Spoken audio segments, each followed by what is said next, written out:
नमस्कार मित्रांनो, ओम नमः शिवाय. श्री शिवाय नमस्तुभ्यम. आजच्या कहाणीत आपण जाणून घेणार आहोत, मनुष्य आपले संपूर्ण जीवनकाळात कोणाकोणाचे आयुष्य जगतो. ब्रह्मदेवांनी खरंच माणसाला 100 वर्षाचे आयुष्य दिले होते का? तर आजच्या कहाणीत आपण बघू मनुष्याला 100 वर्षाचे आयुष्य कसे मिळाले.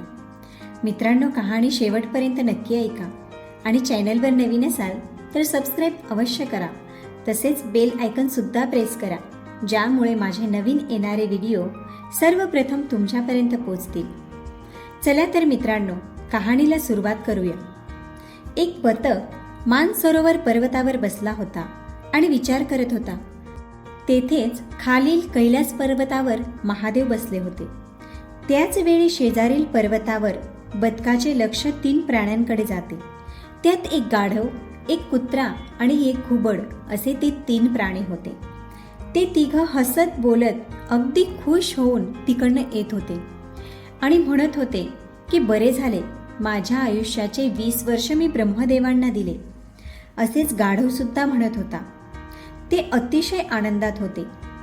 त्या तिघांना बघून बदक तेथून उडून कैलास पर्वतावर महादेवांकडे जातो आणि महादेवांना सांगतो की हे देवा, मी आज जे बघितले त्याचे मला फार आश्चर्य वाटत आहे.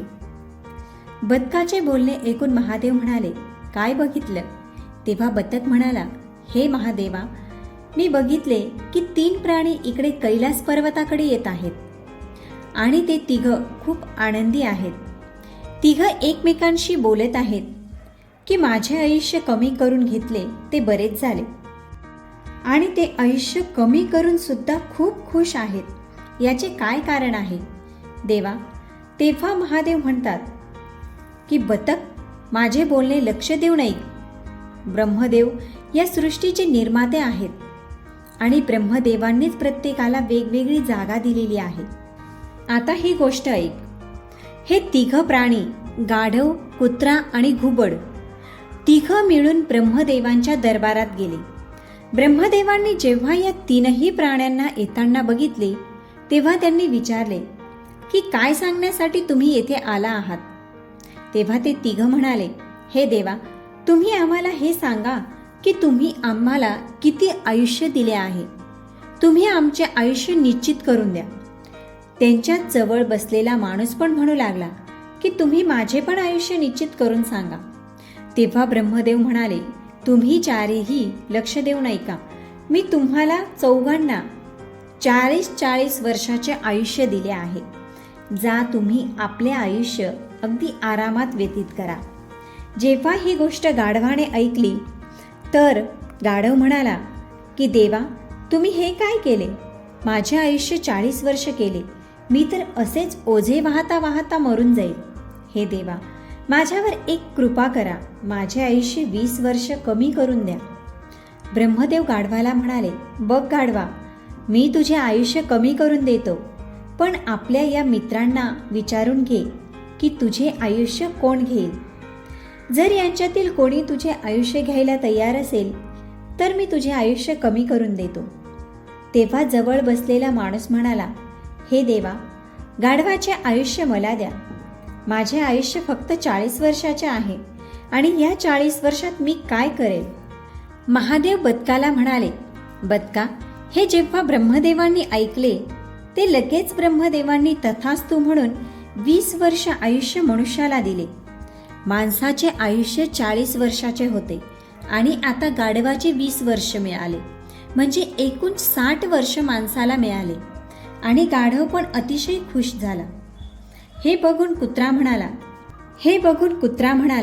हे देवा, तुम्ही माझ्यासोबत सुद्धा अन्याय केला आहे. लोक मला मारहाण करतात, भाकरी देत नाही, उपाशी राहावे लागते. 40 वर्षापर्यंत मला किती त्रास भोगावा लागेल. म्हणून माझे सुद्धा 20 वर्षाचे आयुष्य कमी करून द्या. तेव्हा ब्रह्मदेव म्हणाले, तू सुद्धा तुझ्या या मित्रांना विचारून बघ, तुझे आयुष्य कोणाला हवे आहे का? तेव्हा मनुष्य म्हणाला, फक्त 60 वर्षात मी काय करेल? हे 20 वर्ष पण तुम्ही मला द्या. हे बघून ब्रह्मदेव 20 वर्ष मनुष्याला देतात. मनुष्याचे आयुष्य वाढून 80 वर्ष होते. हे बघून घुबड म्हणाली, हे देवा, मला सुद्धा एवढे लांबे आयुष्य नाही जगायचे. मला तर दिवसा दिसत पण नाही. मी फक्त रात्रीच बघू शकतो. मग एवढे 40 वर्ष आयुष्य घेऊन मी काय करेल? तुम्ही माझे पण 20 वर्ष आयुष्य कमी करून द्या. ब्रह्मदेव म्हणाले, हे बघ घुबड, तू पण बघून घे. जर तुझे आयुष्य घ्यायला कोणी तयार असेल तर मी तुझे 20 वर्ष कमी करून देतो. तेथे बसलेला मनुष्य लगेच म्हणाला, हे देवा, माझे आयुष्य फक्त 80 वर्षाचे झाले आहे. या 80 वर्षात मी काय करेन? तर ते 20 वर्ष सुद्धा तुम्ही मला द्या. ब्रह्मदेव म्हणाले, ठीक आहे, घुबडचे 20 वर्ष मी तुला देतो. म्हणून ते तिघ प्राणी खूप खुश होऊन ब्रह्मदेवांकडून येत आहेत आणि तू त्यांना बघून माझ्याकडे आलास. महादेवांचे बोलणे ऐकून बदक म्हणाला, हे देवा, माझी पण एक इच्छा आहे. महादेव बदकाला त्याची इच्छा विचारतात. तेव्हा बदक म्हणतो, हे देवा, मला हे सांगा, जर मनुष्य गाढव, कुत्रा आणि घुबडचे आयुष्य जगेल तर त्यांचे आयुष्य मनुष्यावर परिणाम नाही का करणार? तेव्हा भगवान शिव म्हणाले, हो, अवश्य परिणाम होईल. हे बदक, जेव्हा मनुष्य 40 वर्षापर्यंत स्वतःचे आयुष्य जगतो तेव्हा तो एका माणसासारखा जगतो. हे 40 वर्ष माणसासाठी फार महत्त्वाचे असतात. त्याला काय करायचे आहे, काय बनायचे आहे, किती कमवायचे आहे, हे सर्व तो ह्या 40 वर्षाच्या आत करू शकतो. या 40 वर्षात त्याच्या बुद्धीची परीक्षा होते.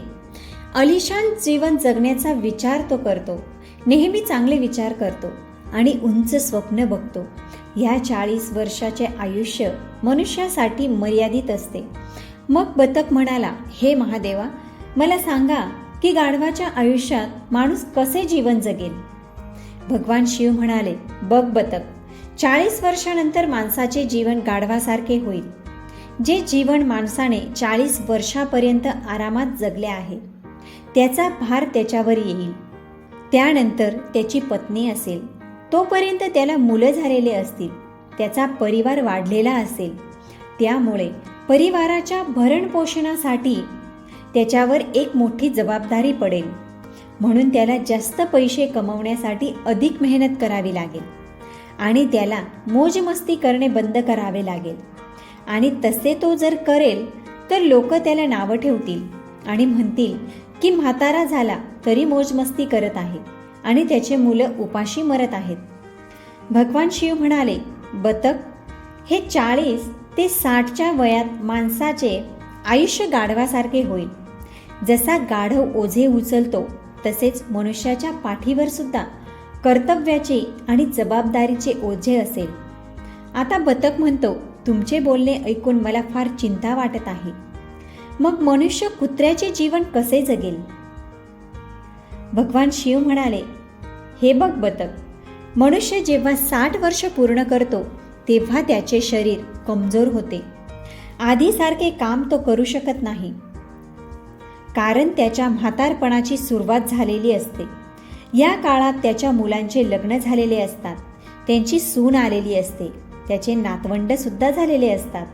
मग त्याचे बोलणे कोणीच ऐकत नाही.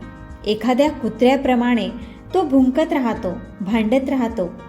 असे बऱ्याच ठिकाणी आपण बघितले आहे की म्हाताऱ्या माणसांचे कोणीच ऐकत नाही. त्यांना एका कोपऱ्यात बसवून दिले जाते. काही घरात अगदी कुत्र्याला फेकून भाकरी देतात ना, त्याप्रमाणे माणसांना फेकून भाकरी दिली जाते. बदक म्हणाला, मग मनुष्य घुबडचे आयुष्य कसे जगेल?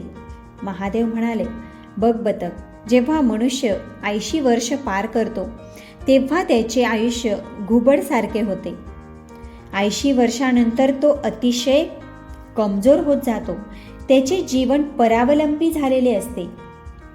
त्याच्या हातपायांचे थरक होते, डोळ्यांची दृष्टी कमी होते, तसेच ऐकायला येणे सुद्धा बंद होते. त्याचे सगळे दात पडून जातात आणि एके ठिकाणी बसून येणाऱ्या जाणाऱ्यांकडे तो फक्त बघत राहतो, जशी घुबड बघत असते. त्याला झोप कमी होते. जशी घुबड जागून रात्र काढते तसेच माणूस सुद्धा जागून रात्र काढतो. न त्याला कोणी काही विचारते, न कोणी काही सांगते. तेव्हा भगवान शिव म्हणतात, हे बदक, अशाच प्रकारे मनुष्य ह्या 3 प्राण्यांचे आयुष्य जगतो आणि त्याचे 100 वर्ष पूर्ण होतात. भगवान शिव म्हणाले, हेच कारण होते की गाढव, कुत्रा आणि घुबड एवढे खुश होते, आनंदी होते. आयुष्य कितीही वर्षाचे असो, पण आरामाचे आणि सन्मानाचे असावे. 100 वर्ष जगण्यापेक्षा कमी जगावे, पण सन्मानपात्र जीवन जगावे, तेच महत्त्वाचे आहे. बदक म्हणाला, हे देवा, तुम्ही मला जीवनातील महत्त्वपूर्ण ज्ञान दिले आहे.